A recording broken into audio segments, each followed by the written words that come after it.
Hey guys, welcome back to Respawn and Replay. I am trying a new series I'm going to get into. It is going to be called Do I Wish I Played This?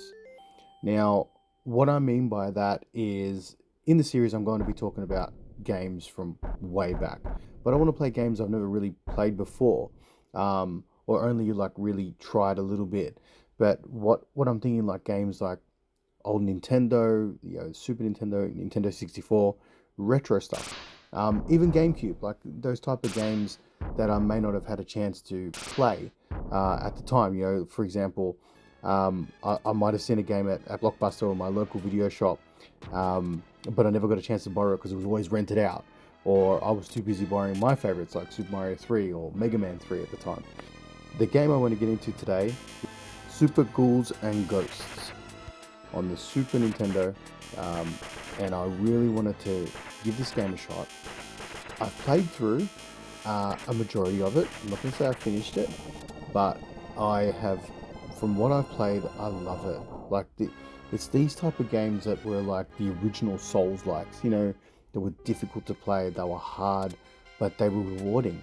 Every stage was slightly different. They all had different looks and feels to them. Lots of enemy types. But yeah, let's dive into it. So I'm going to break it up into three categories: gameplay, sound, graphics, and then I'll give like a final verdict at the end.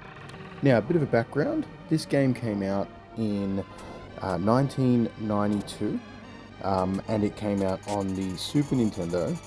It was a single player platformer. So I put in the same category as like the 2D platforms like Donkey Kong, Mario, all that kind of stuff. It is different. It's not like a Castlevania where you'll be, going in and out of different areas and exploring the whole castle and all that kind of stuff. This is more of a straightforward, stage-by-stage type of game. The gameplay is a side-scrolling platformer with reduced emphasis on run and gun and more on platforming. So you take the role as the knight Arthur, and he's out to save the princess of the realm, and that's the goal of the game. For gameplay, it pulled me in straight away. The art style, the hard gameplay, and the level design. The weapons all seem well balanced and fun to use.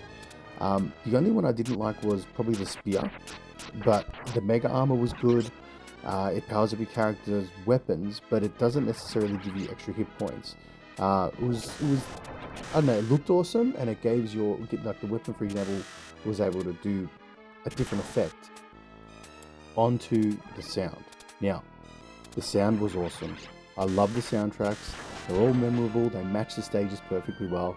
The sound effects were very satisfying. Like when you're taking a hit, when you're hitting an enemy, you can kind of feel it. Like I love that type of design in a game. It just makes it more engaging, and especially these old retro games, they've got such cool soundtracks. You can go and listen to the whole soundtracks just on YouTube, just for the fun of it. Now, onto the graphics. The graphics to me are top notch. Great graphics. The art style, the way it represents on the Super Nintendo, it's almost got that Mode 7 type of look, which I love.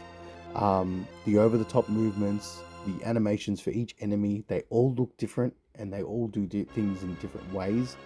The stage is morphing right before your eyes, creating new obstacles as you play.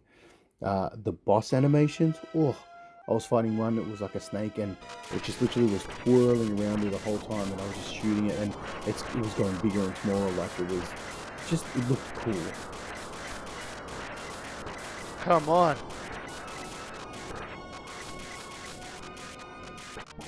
Yo! And the rolling backgrounds, like I was mentioning before, like that Mode 7 effect, like a Yoshi's Island, or a Donkey Kong, where you could kind of see that it was giving that look of 3D. I just love that. So for a Super Nintendo game, perfect, beautiful. So on to the verdict. So do I wish I played this? I do. I really wish I did play this when I was younger. The gameplay is addictive and super fun. It kept me engaged. I've recorded a fair amount of footage as well, and I want to keep playing it. I'll probably end up clocking it So it definitely pulled me in. I wish I had a borrow from the shop. So I used to love the art as well. Like I used to look at it and see the box art and go, "Ooh, I'll get that." But I know, never tried it. It just wasn't in my, I'm not on my radar. I don't know what the word is. When you go there, you go to the shop to borrow a game. You're like, okay, what do I get my favorite? So I know I'm gonna have a great weekend, or just play overnight, or is it? I try one of these new ones and then it's hit and miss, and then it's game over. You've got nothing good to play that weekend. So yeah, definitely love the game. Wish I did play it when I was younger, but the bonus is I can still play it now. Thanks guys, catch you next time.